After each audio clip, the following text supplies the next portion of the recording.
Merhabalar arkadaşlar, kanalıma hoş geldiniz. Bugün sizlere çok şahane bir bardak altlığı yapımı anlatacağım. Hem fincan ve bardak altlarınızda sunumluk olarak kullanabileceğiniz hem de dekor amaçlı bu şekilde buket çiçek görünümü olabilen bir örgü modeli.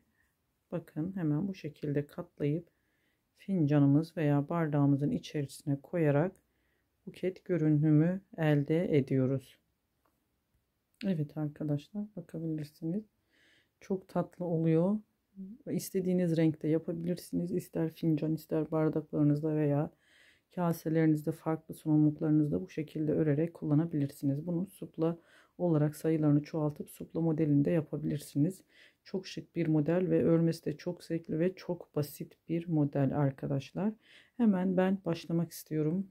Arka fonda görüntüsü bu şekilde kalsın istiyorum. Gayet güzel. Hemen örneğimize orta kısmından başlayarak örelim. Evet. Hemen malzeme olarak şöyle 2 milim 2 numara bir tığla ördüm. İp olarak da yine Alize Cotton Gold'la bu şekilde göstermek istiyorum. Dilediğiniz renklerle kombin yaparak örebilirsiniz arkadaşlar. Hemen başlıyorum. Öncelikle orta kısmında şöyle sihirli bir halka yapıyoruz ve 1 2 3 zincir çekiyoruz. Orta kısmına 12 adet ikili trabzan yaparak bu ilk sıramız oluyor. Orta kısmımız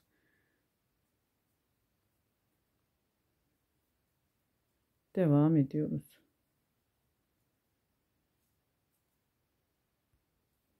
Evet, 12 adet ikili trabzan yaptım. Sonrasında bu ilk trabzanın tepesine birleştirdim. 1 2 zincir çekiyorum. Dibine bir trabzan yapıyorum. Hemen aynı yere bir trabzan daha yapıyorum. Çift batmış oldum. Bu 3 zinciri saymıyoruz. 2 zinciri. Bir zincir çektim. Yanındaki trabzan içerisine 2 tane trabzan yaptım. Aralarda bir zincir ve bir tane hemen yanındakine 2 tane ikili trabzan yapıyoruz. Bu şekilde 12 tane dilimimiz oluşmuş olacak arkadaşlar.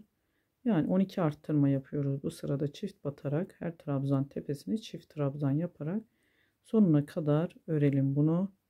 3. sıraya geçtiğimizde birlikte devam edelim. Evet, bakın son 2 taneyi de yaptım. Bir zincir çektim. Bu zinciri saymıyoruz. İlk çift battığımız trabzanın ilkinin tepesine sabitliyoruz. 1-2 zincir çektim arkadaşlar, bakın. Yine dibine bir tane yaptım. Geçiyorum. Yanındakine çift batacağım. Burada da yine bir tane arttırmış olduk. Bakın altta 2'yi de burada 3'e çıkardık. Şu ilk bura kafa karıştırmasın arkadaşlar. İlk 2 zincirlerimizi saymadan ilerleyeceğiz. Yine arada bir zincir çekiyorum ve diğerine geçiyorum. İlkine tek batıyorum. İkinci trabzan içerisine 2 tane yine çift trabzan yapıyorum. Bir sonrakine yine bir zincir çekerek geçiş yaptım. Buraya tek battım. Yanındakine yine çift batarak burada 3'e çıkardık trabzan sayılarımızı. Yine bir yanındakine aynı işlemi uygulayarak sonuna kadar gelelim arkadaşlar. Evet arkadaşlar, şimdi bakın yine sonunu tamamladık. Bir zincir çekip yine bu 3 trabzanımızın ilkinin tepesine sabitledim. 2 zincir çekiyorum. Dibine bir trabzan yaparak başlıyorum. Hemen yanındakine bir tane daha, sonuncusuna yine çift trabzan yaparak burada 4 trabzana arttırmış olduk. Bu sıramızda yine arada bir zincir çekiyorum. ve ilk ikiye tek olarak trabzan yapıyorum.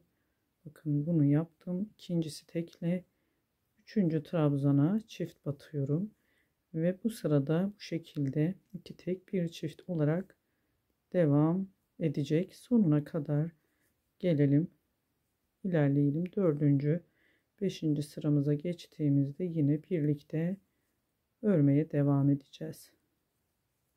İki tek bir çift olarak ilerleyelim. Evet, sonuna yine geldik arkadaşlar. Bakın bir zincir çektim, yine ilk bu zinciri saymıyorum, bu ilk trabzan tepesine sabitliyorum. 2 zincir çektim, yine dibine bir trabzan. Bu 5. sıramız ve son sıramız. 2 tek, burada 3 tek bir çift yaparak sonuncusuna çift batacağım. 5 tane trabzan elde etmiş olacağız. Yine arttıracağız. Bir zincir çektim, üçünü tek batıyorum, sonuncusunu çift. Bakın 1 2 3, bu dördüncüye yine bir tane daha yaparak arttırmış oldum. Arada bir zincir çekiyoruz, 3 tek bir çift. Bu sırayı da tamamlayalım.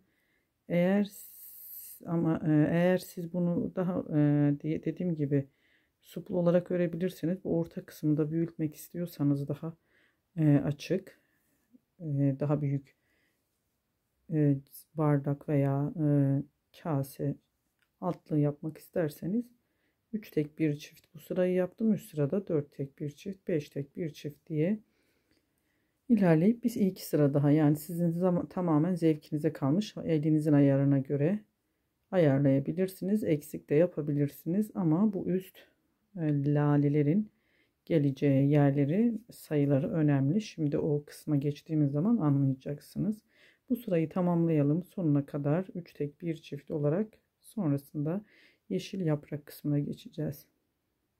Evet arkadaşlar, bakın bu şekilde tamamladık. Elimi koyarsam orta kısmını daha net görebilirsiniz. 5 sırada toplamda tamamladık. 5 trabzanda bitirdik arttırmalarımızı.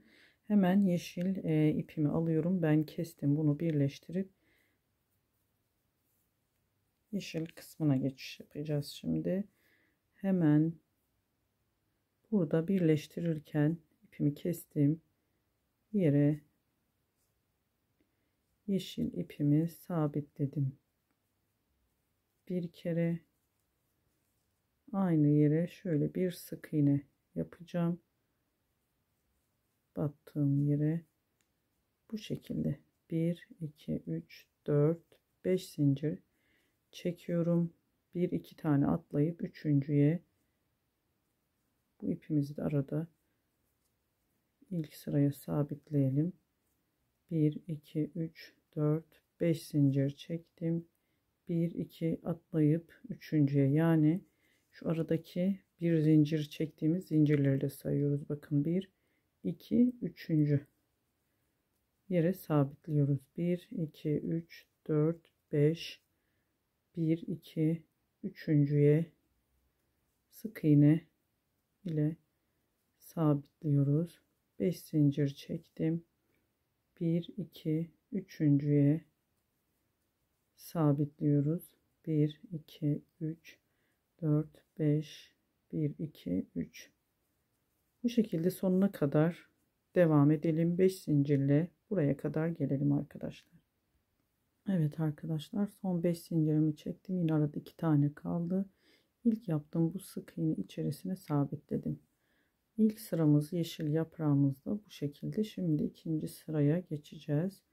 Buraya bir sık iğne ile geçiş yaptım. 1 2 3 zincir çekiyorum ve buraya arada bir zincir çekiyorum. 2, yine bir zincir çektim. 3, bakın bir zincir çektim. 4, bir zincir çektim. 5, bir zincir çektim. Bakın 1 2 3 4 5. Şimdi 3 zincir çekiyorum ve sonuna sabitliyorum. Ne yaptık? Şu boşluklar 1, 2, 3, 4, 5, 6 tane olacak. Buraya 6 tane bu lalelerimizin fıstıkları denk gelecek. 6 motiften oluşacağı için. Toplamda başlarda ve sondaki 3 zincirleri de sayarsak 1, 2, 3, 4, 5, 6, 7 trabzan denk oluyor. Başta ve son saymadığımızda bu ortaya aralarında bir zincir çektiğimiz 5 trabzan yapıyoruz. Yine ben bir tane daha göstereceğim. Hemen buraya bir geçiş yaptım sık iğne ile. 1, 2, 3, 4, 5, 6, 7 zincir çektim arkadaşlar. 1, 2, 3, 4. alttan 4.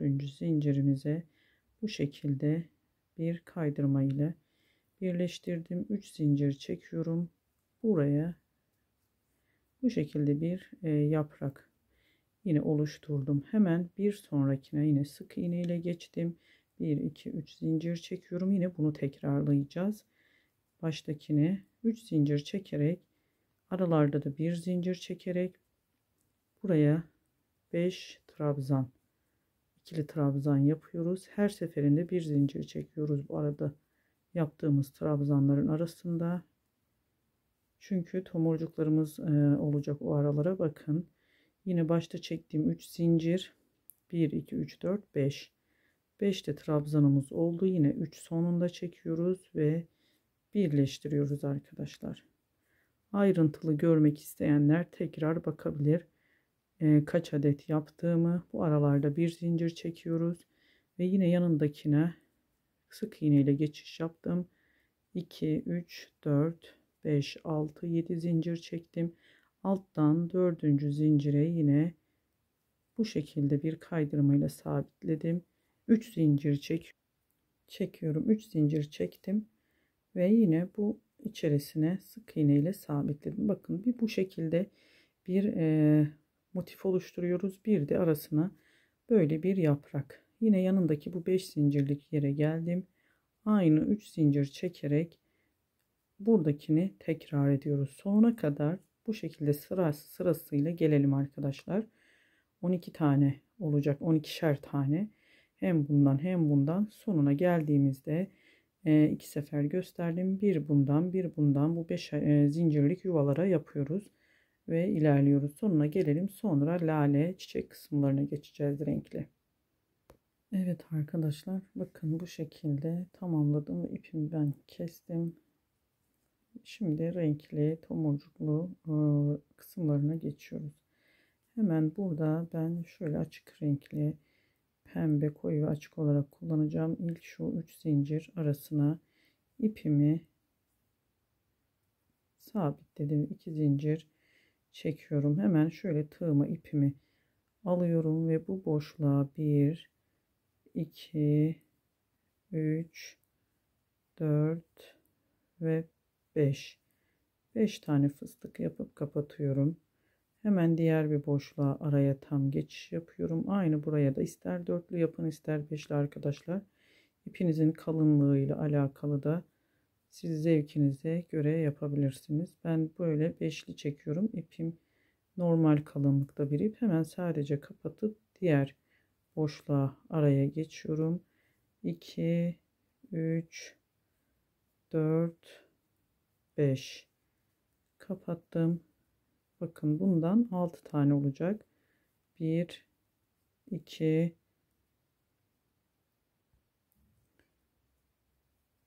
bu şekilde 6 tane yapacağız. 1, 2, 3, 4, 5 ve kapattım. Yanındaki araya hemen geçiş yapıyorum. 2, 3, 4, 5 ve kapattım. Ve sonuncusuna hemen geçtim. Bir arkadaki ipimizi de yürüterek gizlemiş olduk. Kapattım. Ve hemen şöyle çeviriyorum. Bakın. Dış tarafına böyle içe değil dışa doğru nasıl çevirdiğime bakın. Ve şöyle sola doğru ilk fıstık tepesine sabitliyorum. 1 2 3 zincir çektim. Bu şekilde birleştirdiğimiz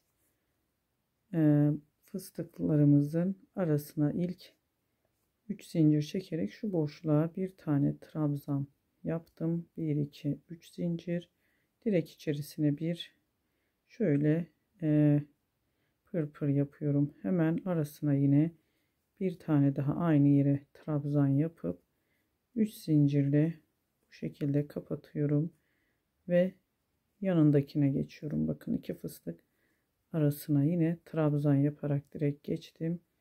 3 zincir çekiyorum ve yine aynı yere bir trabzan daha yapıyorum. 3 zincir çekiyorum. Aralarına sürekli bunu yapıyoruz. Bakın hemen diğer aynı yere 2 tane yapıyoruz. Sonra diğer 2 fıstık arasına geçiş yapıyorum. 3 zincirle aralarına bu şekilde tomurcuklar yaparak ilerliyoruz arkadaşlar. İpimi de açayım. Arada ipim böyle düğüm oluyor. Kusura bakmayın. Hemen açıp devam ediyoruz. Yine aynı yere bir tane daha tomurcuk ve diğer 2 fıstık arasına geçiş yaptım. İçerisine bir tomurcuk, aynı yere bir tane daha trabzan yapıyorum. Bu şekilde her fıstık arasına V şeklinde ve hepsinin tepesine de bir tane böyle tomurcuk. Ben pırpır diyorum onlara. Böyle oyaların kenarlarında da çok önceden örüyordum. Bu şekilde alıştım. Bu şekilde söylüyorum. Hemen sona yaklaştık arkadaşlar. Bakın şimdi bu birleştirdiğimiz yer var. Buraya bir tane trabzan yapıyoruz. Yine son bu tomurcuğumuzu yapıp hemen ilk 3 zincir içerisine sabitleyip bir zincir çekiyorum ve ipimi burada kesiyorum arkadaşlar. Bu iplerimizi de sonradan temizleyelim arkadan. İğne takarak da temizleyebilirsiniz. Bakın ilk motifimiz bu lalemiz oldu. Şimdi ben bu renk kullandım. İster tek renkle yapabilirsiniz. Bir tane daha örüp göstereceğim. Sonrasında zaten çok basit. Bu araları olduğu gibi kalıyor. Sadece biz bu lale motiflerimizi, çiçeklerimizi bu kısımlara yapıyoruz arkadaşlar. 12 tane olacak. Bir ilkini yaptık. 1 2 3 4 5 6 7 8 9 10 11 12 tane olacak. Şimdi yanına ben koyu bir pembe çalışacağım. Evet, koyu bir pembe aldım. Hemen bir yanındakine yine bir tane de bunu göstereceğim.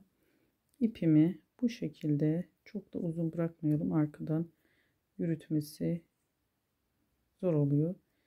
2 zincir çekiyorum ve aynı boşluk içerisine 1 2 3 4 ve 5 fıstık yapıp kapattım. Sonra bir diğer araya 1 2 3 4 5 kapatıyorum. Hiç zincir çekmiyorum. Sadece fıstıklarımızı kapatıyoruz. O kadar arkadaşlar. 3 4 5 kapattım. Diğer boşluğa geçtim. 2 3 4 5 kapattım. 2 3 4 5 kapattım. Son boşluğumuza da 3 4 5 ve kapattım.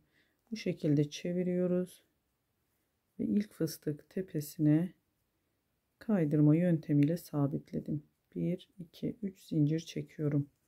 Hemen fıstık arasına bir tane trabzan yaptım ve 3 zincirle buraya bir tomurcuk. Yine aynı yere bir trabzan. Bu fıstık aralarına ikişer trabzanla her birinin arasına da böyle 3 zincirli bir tomurcuk başına böyle pıtırcık diyelim. Bu şekilde oluşturuyoruz. Hemen yanındaki iki fıstık arasına geçiş yaptım. 3 zincirle aynı işlemi tekrarladım. Yine aynı iki fıstık arasına bir trabzan daha yaptım. Yine aynı işlemi tekrarladım. Yine bakın aradaki diğer iki fıstık arasına geçiş yapıyorum ve hemen bir pıtırcık daha oluşturuyorum ve aynı yere bir trabzan daha yapıyorum. Bu şekilde sonuna kadar gelelim arkadaşlar. Aynı trabzan bu fıstık aralarına ya da burayı örelim birlikte. Zaten bundan sonra siz devam edersiniz. Evet arkadaşlar, diğer fıstık arasına geçiş yaptım. Yine 3 zincirle bir pıtırcık yapıyoruz. Yine aynı fıstık arasına yaptım. Bir ikinci trabzanım. Yine içerisine hemen direkt bir pıtırcık oluşturdum. Son fıstık aram olacak. Bu iki tane yapacağım. Sonuncusuna zaten tek, gördüğünüz üzere. İster bir önceki pembeyle yaptım, yani hangisi daha anlaşılır oldu, iki tane göstermek istedim. Bakın burada birleştirdiğimiz yer oluyor. Buraya son bir tane trabzanımızı yapıp yine böyle pıtırcığımı yapıyorum ve 3 zincir içerisine kaydırma yöntemiyle birleştirdim ve ipimi kesiyorum. Bu kadar kolay işte arkadaşlar. Dediğim gibi ipleri de temizleyelim. Bakın çok tatlı, bu renklerle çok tatlı oldu. Yeşil tonlarını siz ayarlayabilirsiniz. Bunun supla modelini de yaparak gayet güzel bir takım da elde edebilirsiniz arkadaşlar. Renkli iplerle supla runner da olur. Gayet böyle rengarenk bir yemek servis takımı da yapabilirsiniz. İster çeyizlik ister hediyelik, dediğim gibi bakın bu şekilde hem dekor amaçlı hem de sunum olarak içerisinden çıkarıp fincan, bardak veya farklı kase altlarına da, küçük kase altlarına da bu şekilde sunum dekor olarak da kullanabilirsiniz. Beni sabırla dinlediğiniz için teşekkür ediyorum arkadaşlar. Kanalıma da abonelik ücretsizdir. Abone olarak yorum ve beğeni yaparak yorum kısımlarında da beğendiyseniz yorumlarınızı bekliyorum. Farklı istediğiniz modellerde olursa belirtirseniz ona göre de ilerliyorum ben video çekimlerimde. Başka bir videoda görüşmek ümidiyle. Hoşça kalın.